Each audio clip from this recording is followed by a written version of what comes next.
What we don't know yet, Peter, is if we'll have a majority government or a minority government, or which party will actually take that position.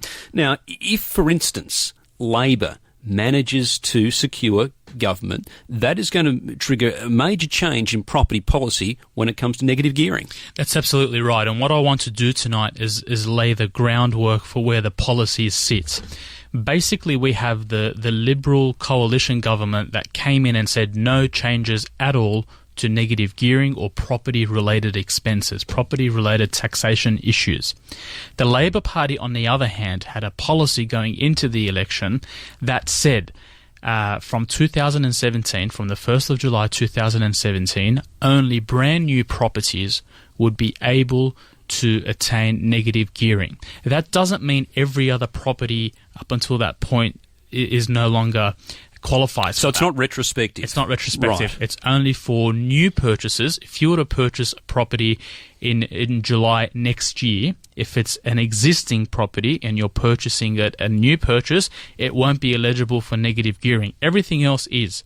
But if you purchase a brand new property, it will. Now, that is a policy that I still think is very, very unlikely to get through because of the fact that if Labor are successful in forming government, which is still unlikely, but if they're successful, they'll need the support of the crossbenchers, which means that it's very unlikely that they will allow that policy to go through without deep scrutiny. And this will affect policy platforms across the board, not only in property and the real estate market, across the board, whether it's tax policy, the coalition's position on company tax, for instance. Exactly. Once a minority government is a fixture, the major party, whether it's the coalition, the Liberal Nationals, or Labor, needs to negotiate deals with those crossbenchers. So when it comes to negative gearing, there's no guarantee it'll actually happen. No, that's right. Even the budget needs to be passed. Even the most recent budget needs to go through.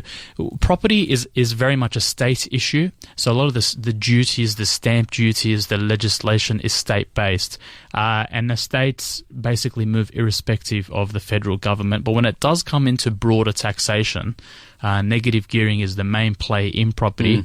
That's the one key thing that stands out. So just to wind back a little bit, because we do talk about negative gearing a lot in the media, in the press, but not everybody has a firm understanding of what negative gearing is. Yeah, a great point. Basically, if you were to go out and purchase a business, if you were to go out and purchase a property, if you go out and purchase a share portfolio with the intention of that asset producing you income as an investment, the tax law basically says very, very broadly that you can claim any expenses that you derive as you go and seek to earn that income. So if you go out and start a restaurant, you know, all the money you put into it, you can depreciate that and all your inventory. When you're going and investing in a property, all your interest on your mortgage, your strata, your council, and also depreciation. So just to take you back one step, the interest on the loan that you take out for that investment is treated as a cost of that investment. Against income that you bring in, which is rent. So if there's no income, you can't go and claim that expense. But if there is income, you can go out and claim the interest cost against that income, plus depreciation if it's a brand new property.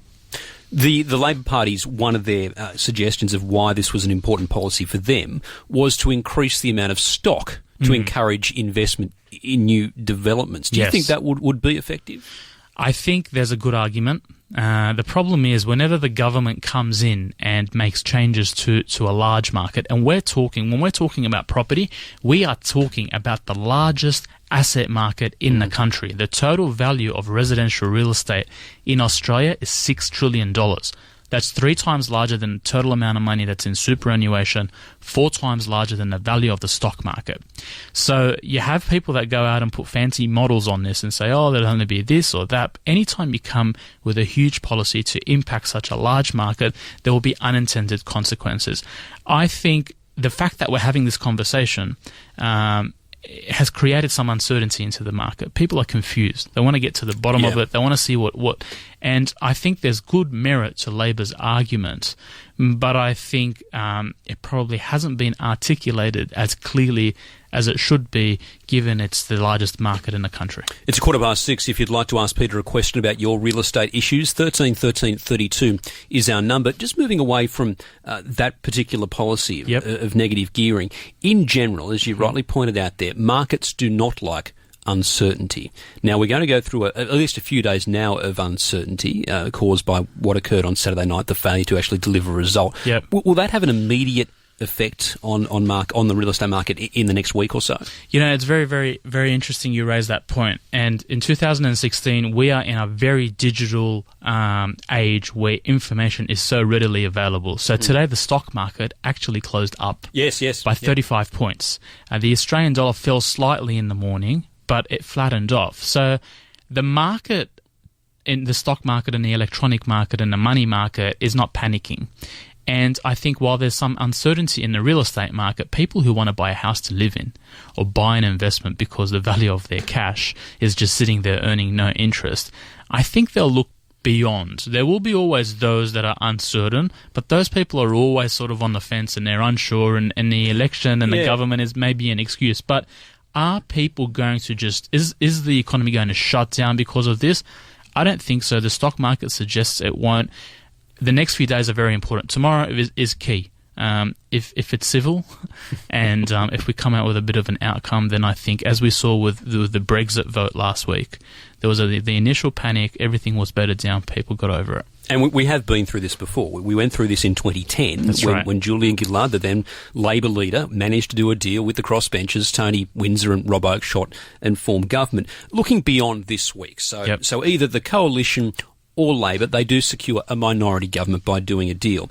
We'll face a period of 3 years, potentially up to 3 years of a hung parliament. That does bring some instability in policy because policies need to be adjusted to satisfy those crossbenchers.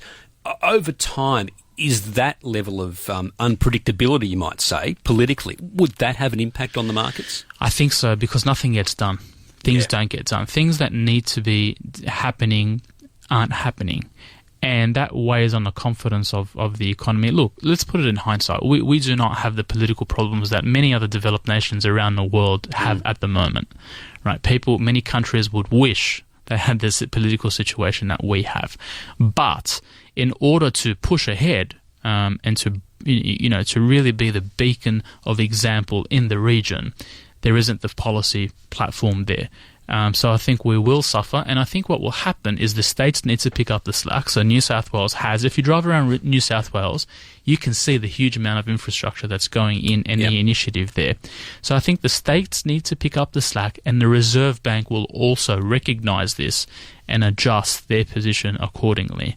But that's not enough. For the bold economic reform, you need government certainty, and we don't have that. When you say that the Reserve Bank will adjust their position, are you hinting at further changes to interest rates? I think they'll definitely make the case that the door is open. See, the Reserve Bank likes to talk in these fancy words. They don't talk like you and I. They say, "Oh, the door's open." And basically the market sits back and says, "Oh, okay, they're going to cut rates again." And they say the door's open. And that actually has an effect in itself. It does, yeah. It creates a bit of confidence in the market.